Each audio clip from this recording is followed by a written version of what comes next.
ငါးပါးဒီလလိမ့်ခိုင်းဦးမယ်နော်ဩဃာတ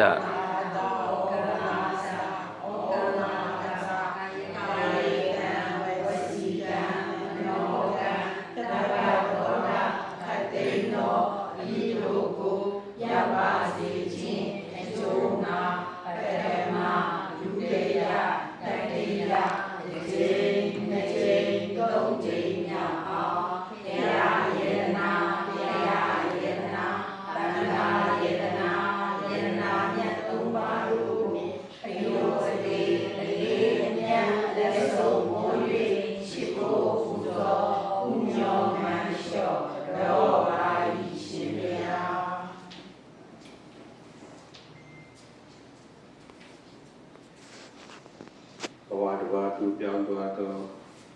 တို့မိမိအာရည်စု၍လူနဲ့နိဗ္ဗာန်သုံးတန်သောချမ်းသာကိုရပါစေရန်ရောက်ပါစေရန်ဒီမှန်မှုအာယုပြု၍သာသနာ့တရားကာမှာမြတ်ဖြစ်ကြသောခွေအားလံအားရှိလီရွံနှင့်အတူတကွာသာသနာ့တရားကာမှာမြတ်ဖြစ်ကြသောတော်တင်ဝင်းနှင့်ဓမ္မမိတ်ဆွေဒီကိုမောင်နှမများစုပေါင်းပြီးတော့အသက်ရှိရာအနာမေရေးရံပေးကင်းကြောင်းကောင်းမှုမင်္ဂလာဖြစ်ပါစေရန်ဒီစိတ်တန်၍ဖရာဒီဟုသောအမြတ်ဆုံးယတနာတရားတော်မြတ်ဒီဟုသောအမြတ်ဆုံးယတနာသံဃာတော်မြတ်ဒီဟုသောအမြတ်ဆုံးယတနာယရဏမြတ်သုံးပါးတို့အားယုသိမြတ်တို့လက်ဆုံးမူ၍ရှိခိုးပူဇော်ခုမြော်မှန်လျော့ကရောရသောကုသိုလ်ကံစေတနာသောက်တီဆဲသောက်တီလက်တံသောက်တီခဲ့ပြီးဖြစ်သောဒီလာကုသိုလ်ကံစေတနာပွားများဆဲပွားများလက်တံပွားများခဲ့ပြီးဖြစ်သောဘာဝနာကုသိုလ်ကံစေတနာမိမိတို့ဒီတဆွမ်းသမျှသောဆွမ်းတင်ကံကြောင့်စေလေးပါးသောပစ္စည်းတို့ဖြင့်ဘုရားရှင်ဤသာသနာတရားဒီကြောင့်ကောင်းမြတ်သောအထောက်အပံ့ဖြစ်ပါစေရန်ရည်မှန်း၍လူတန်းဆက်ကပူဇော်ရခြင်းဖြစ်ဟူသောဒါနာကောင်းမှုကုသိုလ်ကံစေတနာဤသို့ပေါင်းအပ်မြတ်မြတ်လစွာသောကုသိုလ်ကံစေတနာအပြားပြားတို့ကြောင့်အန္တရေယမံပေတံခတိရှင်ငြိမ်လွင်ပြောက်ကုသိုလ်မကြောက်တည်တာဖြစ်၍အသက်ရှိခြင်းအစဉ်လာခြင်းချမ်းသာကြည်ခြင်းခွန်အားကြီးခြင်းဉာဏ်ပညာကြီးခြင်းအစာရှိသောဘုန်းတော်အာနုဘောတို့နှင့်ပြည့်စုံပြီးလျင်မိမိတို့သည်အလိုရှိအပ်တောင်းတအပ်ပန်းစင်ထားအပ်သောဘောဓိဉာဏ်ဖြင့်နိဗ္ဗာန်ကိုလျင်မြန်သောအတိဉာဏ်ဝေကူချမ်းသာသောအကျင့်များဖြင့်ရောက်နိုင်မျက်မှောက်ပြုလွယ်နိုင်သည့်ပုဂ္ဂိုလ်သူပုဂ္ဂိုလ်များဖြစ်ကြပါစေဆရာတော်ပြီးနဲ့ဆုနေပြရပါစေရှင်ဗျာ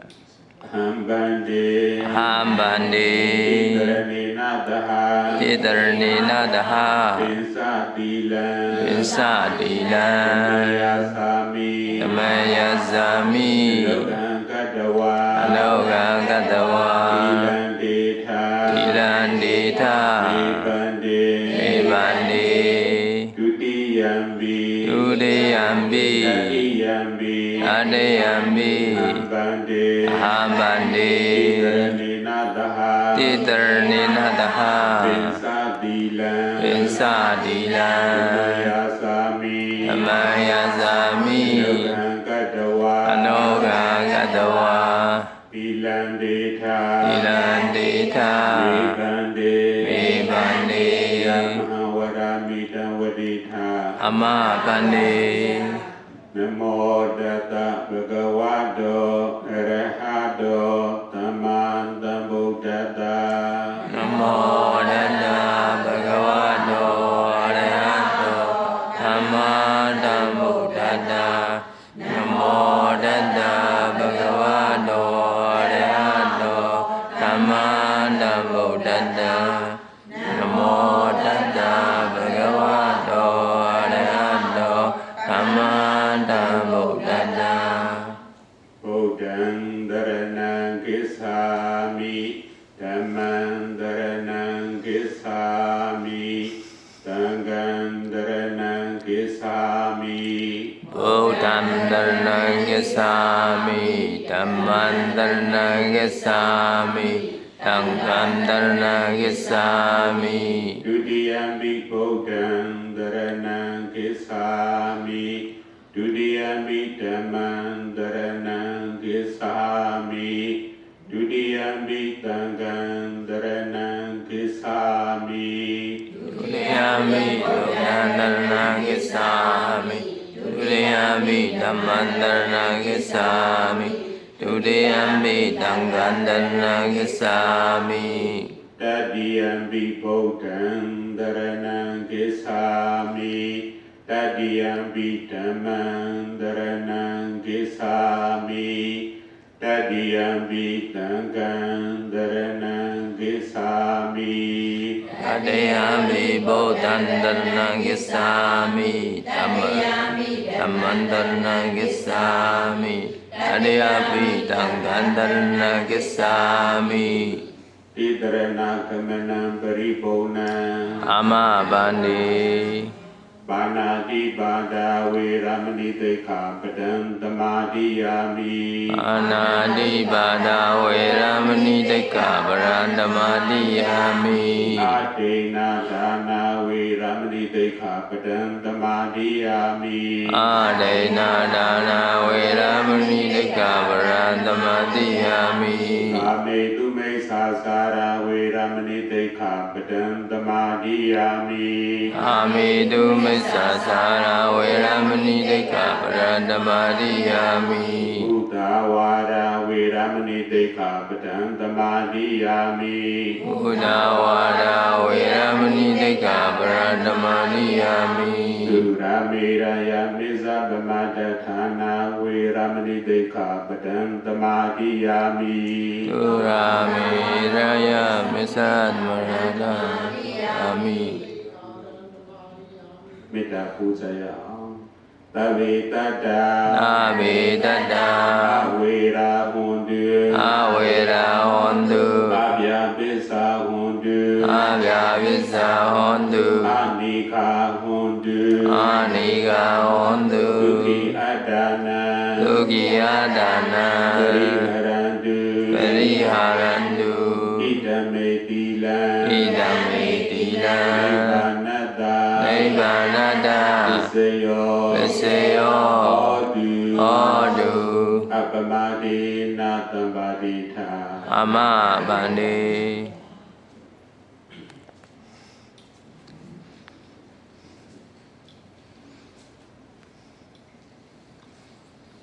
Ini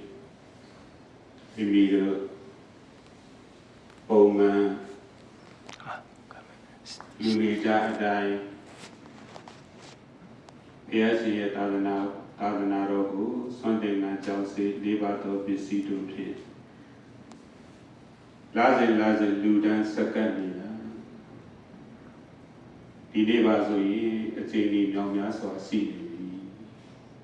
ဒီနေ့မှာကြတော့ပို့ပြီးတော့ထူးထူးခြားခြားအနေနဲ့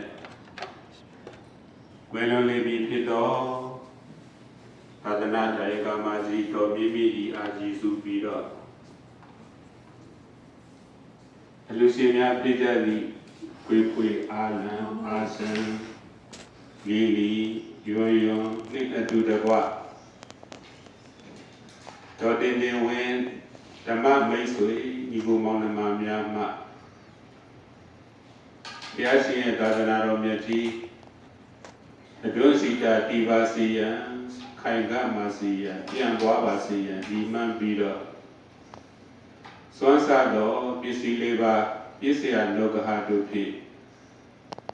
သာသနာတော်မြတ်ကြီးကိုချီးမြှောက်ထောက်ပံ့လူတန်းကြတဲ့ပွဲတစ်ပင်ဖြစ်တယ်ဒီလူဒါနာပွဲကိုပဲအကြောင်းပြုပြီးတော့မိမိတို့ကိုယ်ပိုင်ကိုယ်တိုင်ရရှိထားတဲ့ဒါနကုသိုလ်တွေသီလကုသိုလ်တွေသမာဓိကုသိုလ်တွေပညာကုသိုလ်တွေကိုကိုယ်နဲ့အတူထပ်တူထပ်မြတ်ရပါစေရန် မိဘဆရာသမားအစာရှိတဲ့သုံးတဲ့ဘုံမှာကျင်လေကြကုန်သောတတ္တဝါတွေကိုအမြတ်တမ်းပေးဝေကြမှာဖြစ်တယ်။တတိလိုရေစက်တွန်းချအမြတ်တမ်းမပေးဝေမီမိမိတို့ဘုရားရှင်ရဲ့သာသနာတော်နဲ့ကြုံကြိုက်ရသည့်အခိုက်မှာဒါနကိုအကြောင်းပြုပြီးတော့ဓမ္မတဝနာကုသိုလ်ထပ်ဆင့်ပွားများသောအဖြစ်တရားဓမ္မအကျဉ်းချုပ်အနေနဲ့နာယူကြည့်ကြမယ်တရားဓမ္မအကျဉ်းချုပ်အနေနဲ့နာယူကြတဲ့အခါမှာလည်းပဲစောစောကသာသနာ့တရားကမှာကြီးများထဲမှာမိမိတို့သိလို့တဲ့အကြောင်းအရာလေးတွေအဲ့ဒီအကြောင်းအရာနဲ့ပတ်သက်ပြီးတော့ပြောပြပါဟောပြပါဆိုတော့လည်းပဲအဲ့ဒီကိုယ်ွယ်ခြင်းနဲ့ပတ်သက်တဲ့အကြောင်းလေးကိုအနည်းနဲ့နာယူကြည့်ရမယ်ဆိုရင်ဘုရားရှင်မပွင့်တော်မူခင်ထဲကိုကကိုယ်ွယ်မှုစီကပ်မှုဆိုတဲ့အကြောင်းအရာတွေဟာအင်မတန်မှများတယ်ကိုယ်ွယ်မှုအမျိုးမျိုးတွေရှိခဲ့တယ်တရဏံကိစ္ဆာမိဆိုတဲ့ကိုယ်ွယ်ယုံကြည်မှုတွေအဲ့ဒီကိုယ်ွယ်ယုံကြည်မှုတွေကဘာနေပြီးမှစပြီးဖြစ်ပေါ်လာတယ်လဲဆိုရင်ဘောဝေတရဏယန္တိပပဒာနိဝနာနိသာအာရမရုခစေတယာနိမနုဿဘယတိစိတာဒီနေရာမှာအထူးသဖြင့်မနုဿဘယတိစိတာလူတွေဟာဘေးကိုကြောက်ကြလို့မို့ဘေးကိုလန့်ကြလို့မို့ဘေးကိုကြောက်ရွံ့တဲ့အတွက်များစွာသောလူတွေဟာကိုယ်ွယ်စည်းကပ်ခြင်းတွေကိုရှားဖွေပြီးတော့ကိုယ်ွယ်ကြတယ်အဲ့ဒီလိုကိုယ်ွယ်ကြတဲ့အခါမှာဘုရားရှင်မပွင့်တော်မူမီမှစပြီးတော့ပွင့်စဲကာလမှာလည်းပဲအဲ့ဒီခါကကိုယ်ွယ်မှုအမျိုးမျိုးတို့တွင်စောစောကပြောခဲ့တဲ့လူတွေဟာကြောက်ရွံ့လို့မို့အဲ့ဒီကြောက်ရွံ့တဲ့ဘေးမှကင်းအောင်ဝေးအောင်အဲ့ဒီဘေးတွေကနေမှကွယ်တော်အပြင်ပုံတော်အပြင်တားဆီးတော်အပြင်ကိုယ်ွယ်ရာရှာပြီးတော့ကိုယ်ွယ်ကြတဲ့အခါမှာပပဒာနိစတောင်းတွေကိုလည်းပဲကိုယ်ွယ်ကြတယ်ဝနာနိစတောတွေကိုလည်းပဲကိုယ်ွယ်ကြတယ်အာရမရုခစေတယာနိအယံလို့ခေါ်တဲ့ဥယျာဉ်တွေဒါတွေကိုလည်းပဲကိုးကွယ်ကြတယ်ရုခစေတယာနိတိပင်ကြီးတွေကိုလည်းပဲကိုးကွယ်ကြတယ်စေတယာနိစေတီလို့ခေါ်တဲ့နတ်ကုန်းတွေကိုလည်းပဲကိုးကွယ်ကြတယ်ဒါကြောင့်အဲ့ဒီခါကတောင်မျိုးမျိုးကိုလည်းပဲကိုးကွယ်တယ်တောအမျိုးမျိုးကိုလည်းပဲကိုးကွယ်တယ်အယံဥယျာဉ်မျိုးမျိုးကိုလည်းပဲကိုးကွယ်တယ်တိပင်ကြီးတွေကိုလည်းပဲကိုးကွယ်တယ်နတ်ကွန်းတွေကိုလည်းပဲကိုးကွယ်တယ်ဒါပေမဲ့အဲ့ဒီလိုကိုးကွယ်စည်းကပ်တော့ကိုးကွယ်စည်းကပ်ရာဘေးအပေါင်းမှပျောက်သလားကင်းသလားဒီဘေးတွေကဘေးရန်တွေကကာကွယ်ပေးသလားတားဆီးပေးသလားဒီဘေးရန်တွေမှလုံခြုံမှုကိုရစေသလားဒီဘေးရန်တွေမှာပုံအောင်တဲ့အခါမှာလုံခြုံမှုရရှိနိုင်သလားဒီလိုစဉ်းစားကြရတွေးတောကြရရှိဒီလိုစဉ်းစားကြရတွေးတောကြရရှိလာတော့တရားရှင်ကဘာဆက်ပြောလဲဆိုတော့နေတံဟောတရဏံခေမံနေတံတရဏမௌတမံနေတံတရဏမာကမ္မသဗ္ဗဒုက္ခပမောစတိ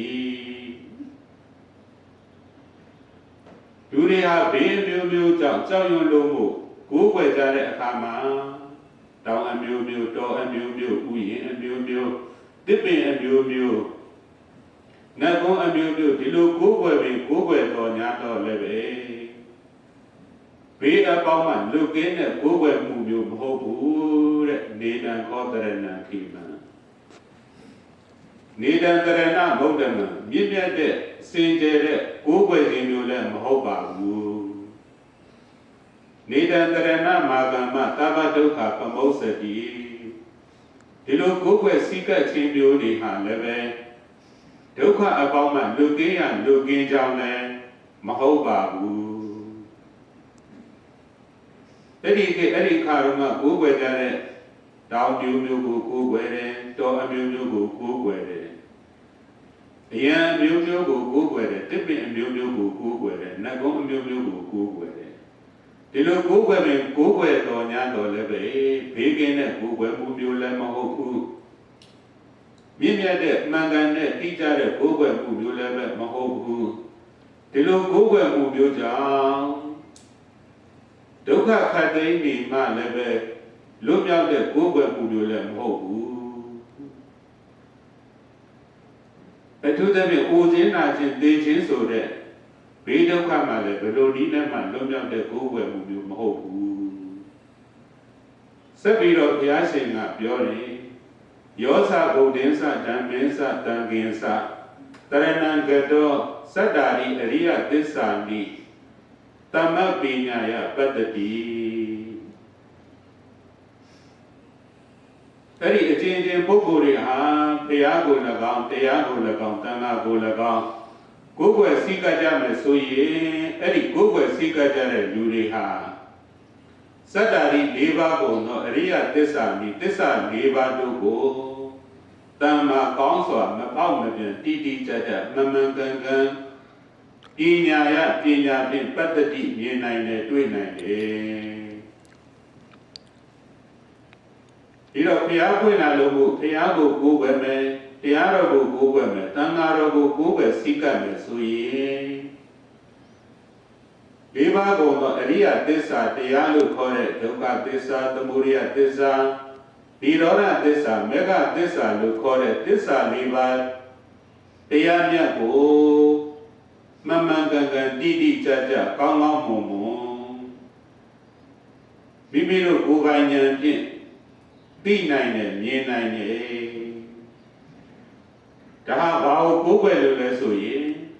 ဘုရားကိုကိုးကွယ်လို့တရားကိုကိုးကွယ်လို့တန်ခါကိုကိုးကွယ်လို့ဒီလိုကိုးကွယ်မှုမျိုးကဒါလျင်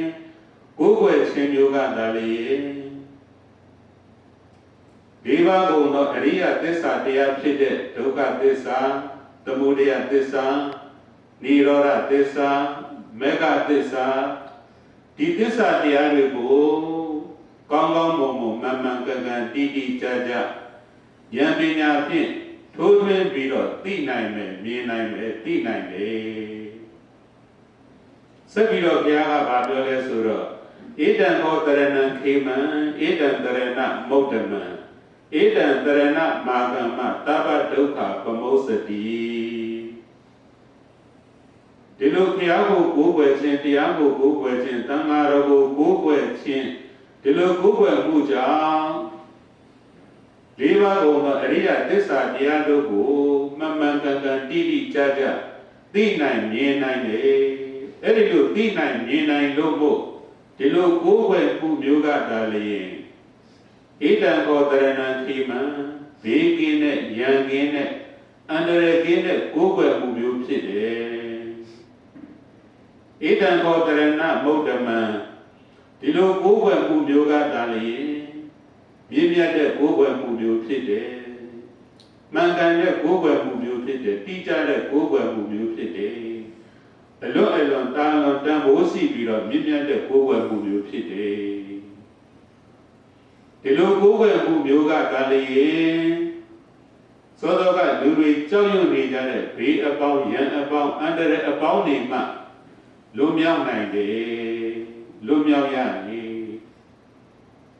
ဒါကြောင့်မို့ကိုးကွယ်ရအစစ်အမှန်ဆိုတာက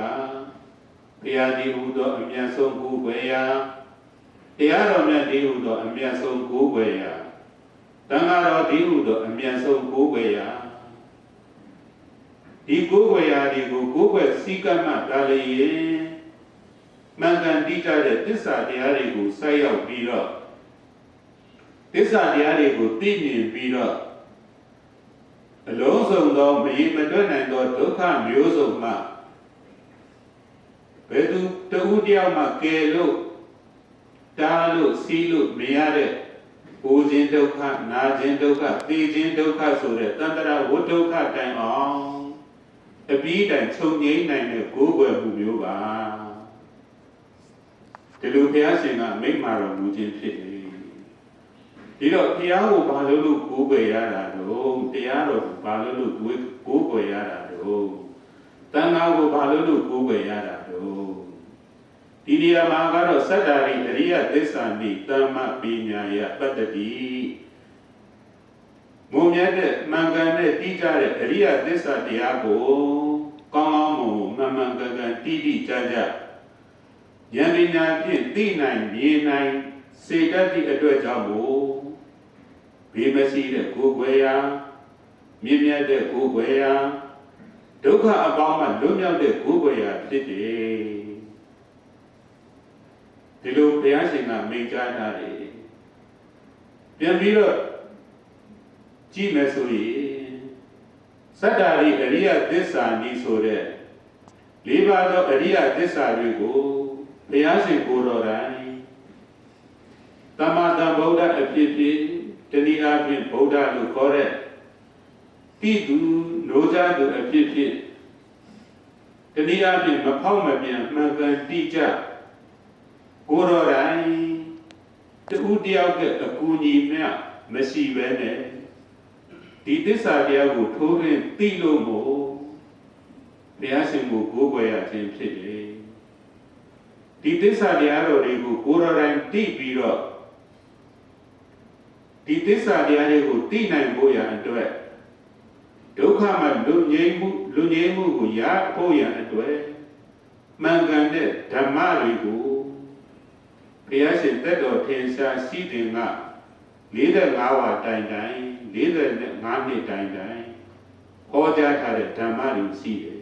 ။အဲ့ဒီဓမ္မတွေဒီပလျင်စတ္တာရိအရိယသစ္စာနိသစ္စာတရားကိုသိအောင်မြင်အောင်ဆိုတဲ့ဒီရွယ်ချက်ဒီမှန်းချက်တွေနဲ့ဟောထားတာဖြစ်တယ်။တဗ္ဗဒုက္ခပမုစ္ဆတိအလုံးစုံသောဒုက္ခမှလွတ်မြောက်ရန်အတွက်ဟောကြားထားတဲ့ဓမ္မတွေဖြစ်တယ်။ဒါကြောင့်ဘုရားရှင်ဟောထားတဲ့ဓမ္မတိုင်းဒီသစ္စာ၄ပါးကိုသိဖို့ဒုက္ခခတ်သိမ်းမှလွတ်မြောက်ဖို့ရန်အတွက်ဟောကြားထားတဲ့ဓမ္မတွေဖြစ်တယ်။အဲ့ဒီဓမ္မတွေရဲ့တတ္တိဒီပလျင်အာနိတိဒီပလျင်သစ္စာ၄ပါးသိဖို့ရန်သစ္စာ၄ပါးသိစေနိုင်တယ်။ဒုက္ခအပေါင်းမှလွတ်မြောက်စေနိုင်တယ်။ဒါကြောင့်မို့တရားတော်ကိုကိုးကွယ်ရတာဖြစ်တယ်။ဒါကြောင့်မို့ဓမ္မတရဏံကိစ္ဆာမိလို့ရတာဖြစ်တယ်။ဒါကဘာကြောင့်မို့သံဃာကိုကိုးကွယ်ရတယ်လေ။မမှန်ကန်ကန်ကိုယ်တော်တိုင်သိမြင်တော်မူတဲ့သိမြင်တော်မူသည့်ဗုဒ္ဓရဲ့စစ်မှန်တဲ့ဓမ္မတွေကိုကောင်းကောင်းမွန်မွန်ကျင့်ကြံနေလို့မို့ဖြောင်းဖြောင်းမတ်မတ်ကျင့်ကြံနေလို့မို့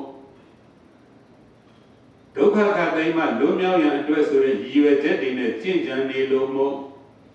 သစ္စာ၄ပါးတရားကိုသိဖို့ရန်အတွက်ဆိုတဲ့ရည်ရွယ်ချက်တွေနဲ့ကျင့်ကြံနေလို့မို့ဒါကြောင့်မို့တန်ခါကိုကိုးကွယ်ရခြင်းဖြစ်တယ်ဒီတော့ဘုရားကိုကိုးကွယ်တယ်တရားကိုကိုးကွယ်တယ်တန်ခါကိုကိုးကွယ်တယ်ဆိုတာကအဓိကပြန်ပြီးတော့ခြုံငုံကြည့်ရင်စတ္တာရိအရိယသစ္စာနိသမ္မပညာယပတ္တိ၄ပါးသောအရိယသစ္စာတို့ကိုမှန်မှန်ကန်ကန်တိတိကျကျမဖောက်မပြန်ကိုယ်ပိုင်ဉာဏ်ဖြင့်သိဖို့ရန်အတွက်ဒီလိုသိပြီးပြီဆိုရင်ဒုက္ခခတ်သိမ်းမှချုပ်ငြိမ်းဖို့ရန်အတွက်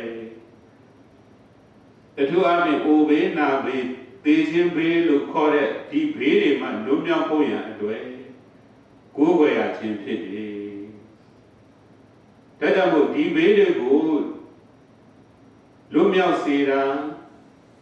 ဒီဘေးတွေကိုတားဆီးပေးနိုင်တာဒီဘေးတွေကိုကာကွယ်ပေးနိုင်တာဒီဘေးတွေကိုပုံအောင်လဲလျောင်းရာအဖြစ် တီရှိစေတာဒီဗုဒ္ဓဓမ္မသံဃာလို့ခေါ်တဲ့အမြတ်ဆုံးသောဗုဒ္ဓယရဏအမြတ်ဆုံးသောဓမ္မယရဏအမြတ်ဆုံးသောသံဃာယရဏသာလျှင်ဖြစ်တယ်။ဒါကြောင့်မို့ယရဏသုံးပါးကိုကိုယ်ွယ်စည်းကပ်ရခြင်းဖြစ်တယ်။ဆိုတော့ကအဲ့ဒီခါကလူတွေကဘယ်ရသိစိတ်တာလို့ခေါ်တဲ့ဘေးအပေါင်းမှာကြောက်ပြီးတော့ကိုယ်ွယ်ကြတယ်။တောင်းအမျိုးမျိုးတစ်ပင်အမျိုးမျိုးဥယျာဉ်အမျိုးမျိုးတောအမျိုးမျိုးနတ်ကုန်းအမျိုးမျိုးဒီလိုကိုယ်ဝယ်ကြတဲ့အခါမှာတောင်းတိုင်းကလည်းပဲတာမန်ဘေးဒုက္ခကိုတော့ကာကွယ်ပေးကောင်းပေးနိုင်လိမ့်မယ်။အိုဘေးနာဘေးဆိုတဲ့ဘေးကိုတော့လွတ်မြောက်အောင်ကျော်လွှားအောင်ဒီဆင်းရဲမှလွတ်ကင်းအောင်တော့ပေးနိုင်တဲ့စွမ်းအားမရှိဘူး။တို့အတူပဲကိုယ်ွယ်ကြတဲ့အမျိုးမျိုးထဲမှာတောတွေကိုကိုယ်ွယ်တယ်ဆိုလို့ရှိရင်လည်းပဲတာမန်ဘေးကတော့လွတ်ကောင်းလွတ်နိုင်တယ်။အိုဘေးနာဘေးသေခွေးဆိုတဲ့ဘေးကတော့ဘယ်လိုနည်းနဲ့မှမလွတ်မြောက်နိုင်ဘူး။တို့အတူပဲဥယျာဉ်မျိုးမျိုးကိုကိုယ်ွယ်တဲ့အခါတစ်ပင်မျိုးမျိုးကိုကိုယ်ွယ်ကြတဲ့အခါနတ်ကုန်းမျိုးမျိုးလို့ခေါ်တဲ့စေတီမျိုးမျိုးကိုကိုယ်ွယ်ကြတဲ့အခါမှာမင်္ဂန်တဲ့သစ္စာတရားကိုသိပြီးတော့ဒုက္ခအပေါင်းမှလွတ်မြောက်နိုင်တဲ့ကိုယ်ွယ်မှုမျိုးမဖြစ်နိုင်ဘူးသမန်ငါသံဃာတာမန်ဘေးမျိုးကိုတော့လူကောင်းလွတ်နိုင်တယ်သို့တော်လည်းပဲလူတိုင်းနဲ့ဆက်ဆက်နေတဲ့တရားဝါတိုင်းနဲ့ရှင်တွဲနေတဲ့ဟိုခြင်းဒီဟူသောဘေးနာခြင်းဒီဟူသောဘေးသိခြင်းဒီဟူသောဘေးကဖြင့်ဒီလိုကိုယ်ွယ်နေလို့မလွတ်မြောက်နိုင်ဘူးအမှန်စင်စစ်ဒီဘေးတွေကလွတ်မြောက်ဖို့ရန်အတွက်ဆိုရင်အမြတ်ဆုံးဒီဟူသောဘုရားယရဏအမြတ်ဆုံးဒီဟူသောတရားယရဏအမြတ်ဆုံးဒီဟူသောတန်ခါယရဏကိုကိုယ်ွယ်မှသာလျင်မင်္ဂန်နဲ့တိကျတဲ့အရိယသစ္စာတရားကိုပိုင်နိုင်ထိုးတွင်သိပြီးတော့ဘေးအပေါင်းနဲ့တကွာတရားဝါတိုင်းနဲ့ဆက်ဆက်နေတဲ့အိုဘေးနာဘေးသေဘေးတွေမှလွန်မြောက်နိုင်တယ်ကင်းဝေးနိုင်တယ်ဒါကြောင့်မို့ကိုယ်ွယ်ရအစစ်အမှန်ဒီဗုဒ္ဓယရဏဓမ္မယရဏသံဃာယရဏဖြစ်တယ်ဒီလိုလေးမှတ်သားပြီးတော့မိမိတို့ဒီလည်းပဲအိုဘေးနာဘေးသေဘေးဒီဟုသောဘေးအပေါင်းမှလွတ်လို့မို့တရားကိုကိုးကွယ်တာဖြစ်တယ်တရားကိုကိုးကွယ်တာဖြစ်တယ်သံဃာကိုကိုးကွယ်တာဖြစ်တယ်ဒါကြောင့်မို့ဘုရားရှင်ဆိုဆုံးမအပ်တဲ့အဆုံးမမှန်သမျှကိုကြိုးစားပြီးတော့လိုက်နာနေကြတာဖြစ်တယ်သံဃာတော်အရှင်မြတ်ဒီဆိုဆုံးမအပ်တဲ့အဆုံးမတွေကိုကြိုးစားပြီးတော့လိုက်နာနေကြတာဖြစ်တယ်ဒီလိုလိုက်နာခြင်းရဲ့ရည်ရွယ်ချက်ဒီသစ္စာတရားကိုသိဖို့ဘေးအပေါင်းမှလွတ်မြောက်ဖို့ရန်အတွက်ဖြစ်တယ်ဒါကြောင့်မို့သစ္စာ၄ပါးသိဖို့ဘေးအပေါင်းမှလွတ်မြောက်ဖို့ရည်ရွယ်ချက်တွေနဲ့ဘုရားရှင်ရဲ့ဆိုဆုံးမအပ်တဲ့အဆုံးအမကိုလိုက်နာပြီးတော့ဒါနကောင်းမှုတွေကိုပြုတယ်သီလကောင်းမှုတွေကိုပြုတယ်သမာဓိကောင်းမှုကုသိုလ်တွေကိုပြုတယ်ပညာကောင်းမှုကုသိုလ်တွေကိုပြုတယ်ဒီကောင်းမှုဒီကုသိုလ်တွေဒီတကယ်ရည်ရွယ်ချက်အစစ်အမှန်ဖြစ်တဲ့ဒီပါသောသစ္စာတရားကိုသိပါစေရန်မြင်ပါစေရန်အလုံးစုံသောဒုက္ခအပေါင်းမှလွတ်မြောက်ပါစေရန်ဒီလိုရည်မှန်းပြီးတော့မိမိတို့ပြုစုသမျှကောင်းမှုကုသိုလ်အပေါင်းကိုရေစက်သွန်းချအမြတ်တမ်းပေးဝေကြရအောင်